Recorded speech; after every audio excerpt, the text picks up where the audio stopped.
You're listening to the Best Morning Routine Ever podcast, the show that proves no one stumbles upon success ever. With your host, Lou Need. Every Mondays and Thursdays, we deliver cold hard evidence behind the power of a robust morning routine.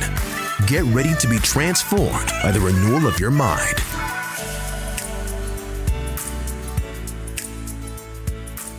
Good morning. Hello, morning enthusiasts. Welcome to the Best Morning Routine Ever podcast. Today, I have the honor of introducing Lauren Tickner to the show. Lauren is a 22-year-old entrepreneur from London who has helped other entrepreneurs build and monetize their personal brand. She is the podcast host of Impact School and Entrepreneurship and Personal Brand podcast. Lauren, welcome to the show. Thank you so much for having me. I'm excited to be here to share a ton of value with your people. I'm so happy that you are here and looking forward to discussing a few topics. We want to talk about today how business owners can increase their influence, as well as how to start and scale an online coaching business. Absolutely. I know you were an influencer for several years. You were even into fitness. Yes, that's it. So I started out as, just posting fitness content just for fun. I never imagined that it would become a business. But as time went on, I had so many people asking me for help. So I was just like, okay, let's start an online coaching business. And I started an online coaching business and it was amazing. It allowed me to build up an income online without having to sort of, go to work or anything, and it was amazing and it was super rewarding, super fulfilling, and here we are today. Fantastic. And so you took your health seriously and you had a ton of people just wanting to know how to do it. And exactly. I went through a whole entire fitness journey. I lost a bunch of weight in a super unhealthy way. And I realized that I didn't want other people to go through the same thing. So I started posting content on social media when I was 16 years old. And through adding value, through posting content that was helping people, people really started to resonate and my audience started to grow. And that was just through me posting free content 3 times a day on social media, never imagining that it could become a business. As time went on, I started to get brands reaching out to me and contacting me to work with me. And so I always imagined that I would become a fitness influencer and that would be my job and I would make money from brands sponsoring me. But I realized the power of having your own business because I became sponsored by one of the biggest fitness companies in the world, a fitness clothing company. And they just dropped me overnight and I realized, okay, this isn't my own income. I need to take my actual business seriously. And so that's when I started taking my fitness coaching company very seriously. And because of that, and because I was doing high ticket coaching very successfully, I had a lot of people asking me, Lauren, how did you do this? I had other influencers mainly asking me. And I was like, well, if other influencers can't even figure out how to monetize, then, well, I guess there's other people who are the same. And I knew I had loads of personal trainers following me. So I was like, well, I'm going to teach people how to start online coaching companies. I'm mainly in the fitness industry, but now it's not like that was at the beginning. Now it's honestly, I have money mindset people. I have so many random niches. And it's awesome because I help people who help people and it's really, really rewarding. I love that you found a niche. You found something that you were not only good at, but you're also living proof of. And right. People value that experience, that expertise that you brought into the table. Yeah, that's right. That's very powerful. And I love you are, as you wanted to own your own business. And so now that you are running your own business, how do you help people start and scale their online coaching business? So I take them through a 4-phase system. So this is really to help them get up and running, get all the systems in place, because I believe that systems will help them save so much time, energy, money, and stress in the future. So really the 4 phases, it all begins with attraction. So this is positioning your brand as a coach, as a credible source of information. So it doesn't have to necessarily be a coach. It could be someone who's a therapist who wants to take their expertise online. Anyone who can help other people, either in their life or their business or their relationships or whatever. So phase 1's, all about attraction, getting people attracted to you for a good reason. Having your signature high ticket program and feeling good about charging a lot of money for it. Because here's the thing, when people pay, they pay attention. How many of you listening to this right now binge listen to podcasts, listen to so many podcasts, so many things, but never actually implement? If you've been waiting for a sign to implement, go ahead and do it right now, okay? You need to implement in order to have success. So then phase 2 to starting your online coaching business is all about systematization, right? So you got to have systems in place, because what you'll find is that a lot of coaches, when they start out online, they're literally bending over backwards for every single client. They're coaching them just through sort of like Zoom or Skype calls, and it's pretty flimsy. But you need systems so that you can take someone from where they are now to where they want to be, so that you don't have to keep going back and forth, and so that you know where your next client's going to come from. Right? So systems are fundamental. After that, it's all about conversion. You've got to actually go out and get clients. So how do you go and do that? Well, the best place is to go to low-hanging fruit. Maybe you have some friends or family or existing clients in person who you can go to, or maybe you already have a bit of a following on social media. Maybe even if it's 100 people who's liking your posts, you can go ahead and reach out to them following some conversation scripts, which, you can, as time goes on, you'll figure out what's best for your clients. But, you can start conversations with people. And the fourth phase of starting your online coaching business is all about delivering results, right? You need to know what to do on your calls. You need to know how to streamline things, how to get testimonials, how to get referrals, and how to feel confident in knowing that you're going to be getting those clients' results.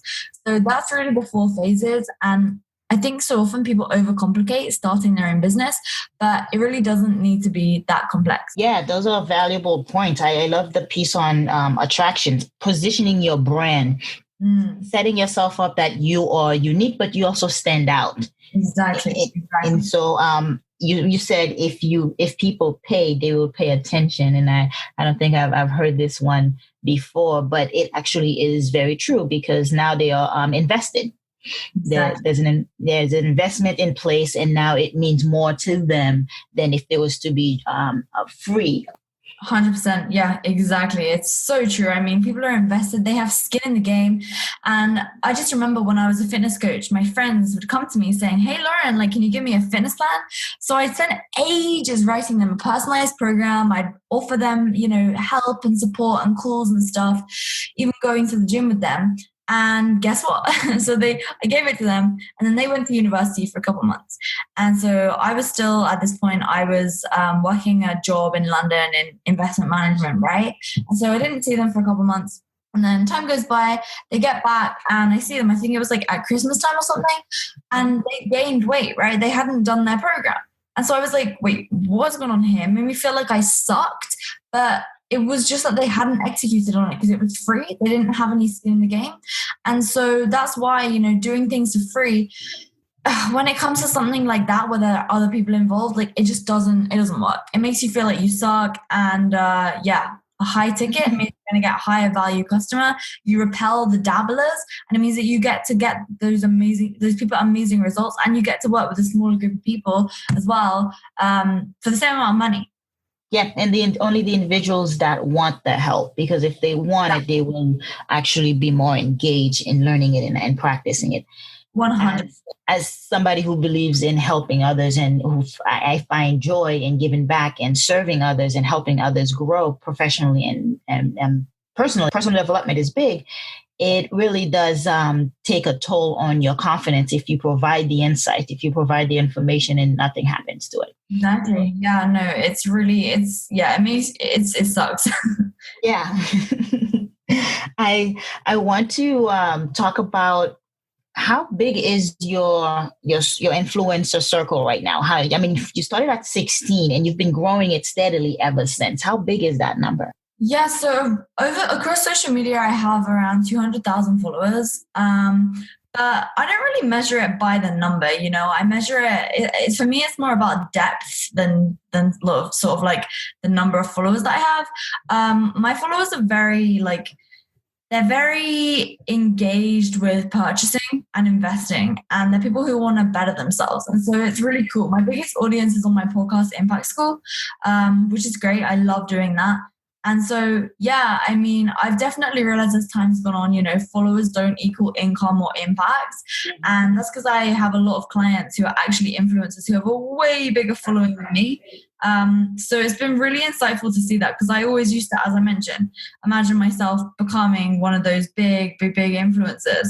But yeah, I mean, it's definitely not what I want now. Yeah. So what are some tips you would give people who are interested in becoming influencers and without having to break the bank?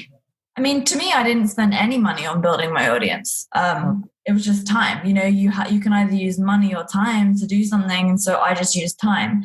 Now, I think that really the first thing is you need to understand, why do you want to build a following?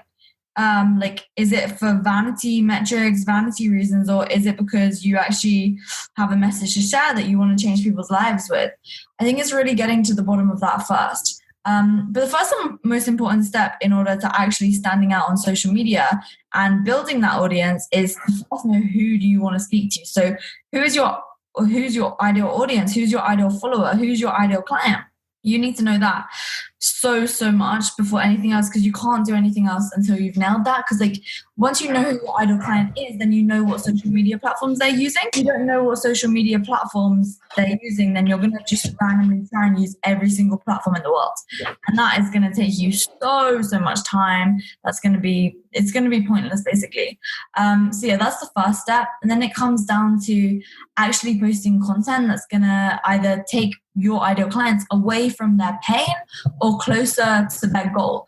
So it has to be valuable content. Now, I used to post tons of how-to style content, but recently I've realized that the best type of content to post is actually going to be either the why or the what. So explaining to people why they need to do something or what they need to do, and not necessarily telling them how to do it, because otherwise they have everything, right? And so yeah, I mean, this is sort of a bit more strategic. But I think, I still personally do how-to stuff, but it's if you have something that you want to sell, then doing this is going to be more beneficial to you. So yeah, posting consistently, you've got to post every single day.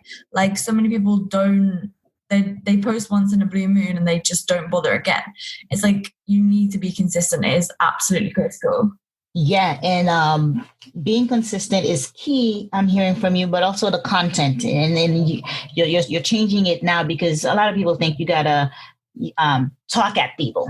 You're not engaging with them. You're not talking with them. And when you write content, as you say, that targets the why and the what they should be doing, it actually gives them a sense of ownership. It gives them a sense of I'm involved in this process, as opposed to being told what to do.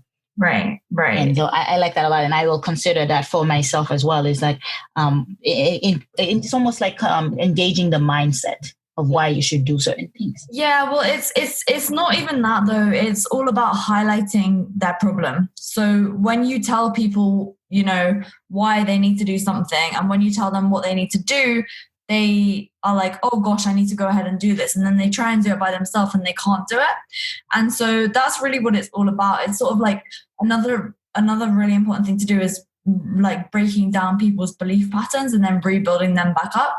So a great example of this is I made an Instagram caption earlier. So it was sort of highlighting what happened and then why it was bad. So it started, this is the caption. I fell into a trap that slowed my online coaching business down around 1 year into picking up momentum. A mentor I looked up to massively contacted me and asked me if I wanted to create an ebook together. You'll make passive income. Selling this 100 will be $5,000. It's easier to sell a $50 ebook than your $5,000 coaching. So you'll be able to help more people. And then I said, oh boy, if I'd known. At this point, my audience was around 50,000 people who were highly engaged and who wanted to get strong and lean. So to me, it seemed logical to make an ebook to do just that. But I didn't realize these critical things, which if I had known, my life would be very different right now. One, just because it's an info product, it doesn't mean it's passive income. And then that's kind of what I was doing. And so because I know that the belief of a lot of my ideal clients is oh, I really want to write an ebook, I can make passive income. I made this caption because it's actually not a good business model for them to follow. Instead, they should focus on high ticket coach. But I was breaking down that old belief and I was rebuilding it back up as to why the other option is better for them. So that's something that's really important, and storytelling is key as well.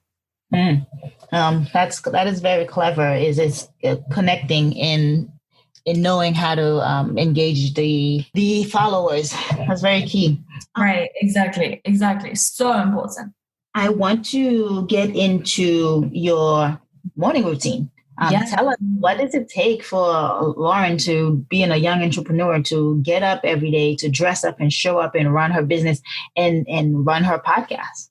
So let me tell you, I definitely don't dress up.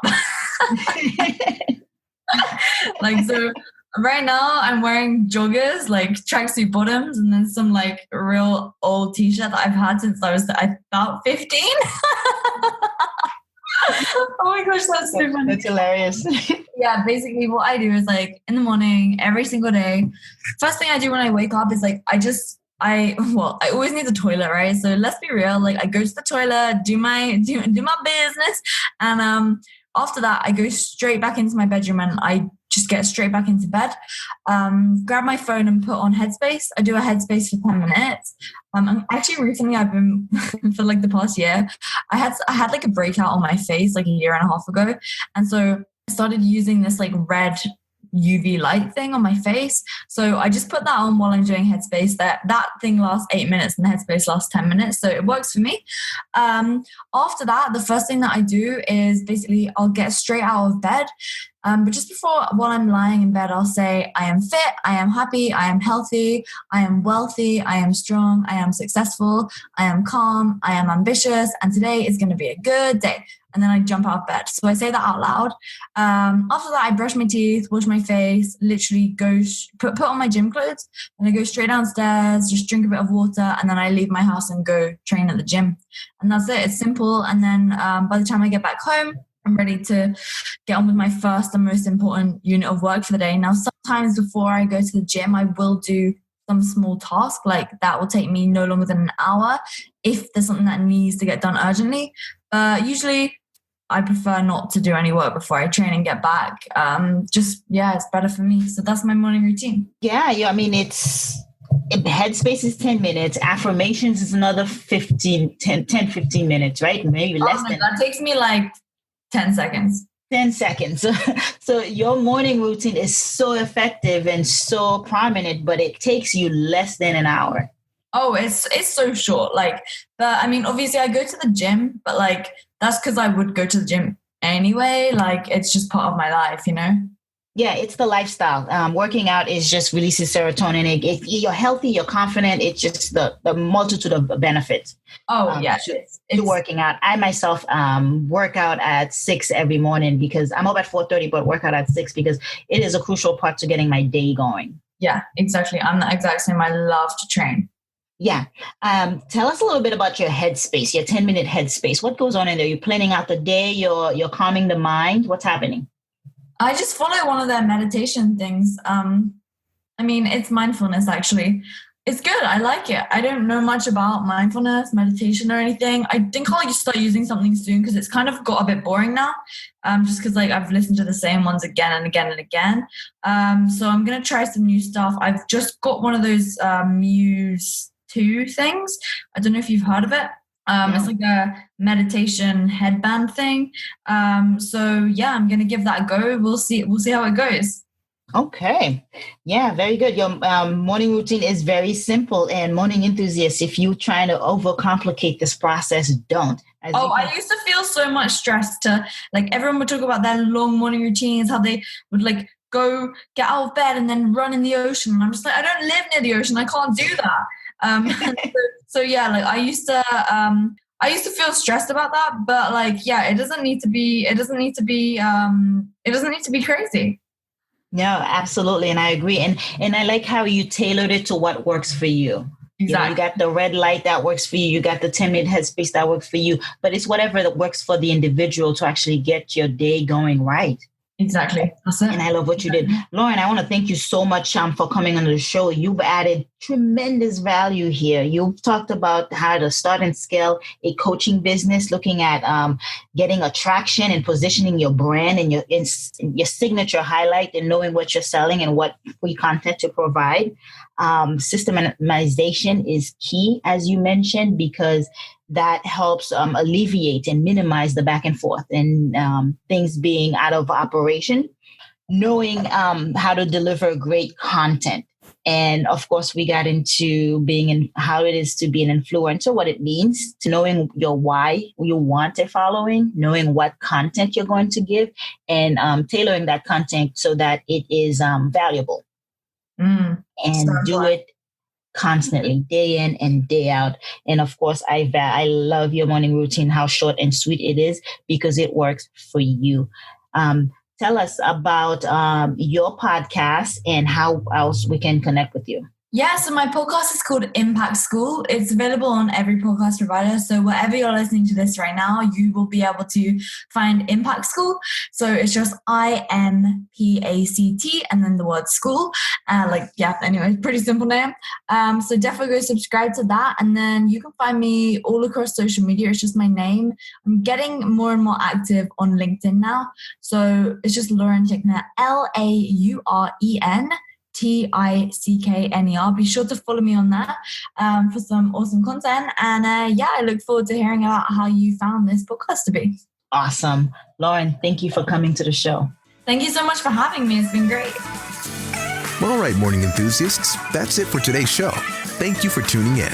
If you love the Best Morning Routine Ever podcast, we'd love to hear from you. So go ahead and subscribe, rate, and give a review on iTunes or Google Play. While you're at it, tell a friend about the show. Be sure to visit bestmorningroutineever.com and our Facebook group to join the conversation, access the show notes, and discover our fantastic free bonus content. Until next time,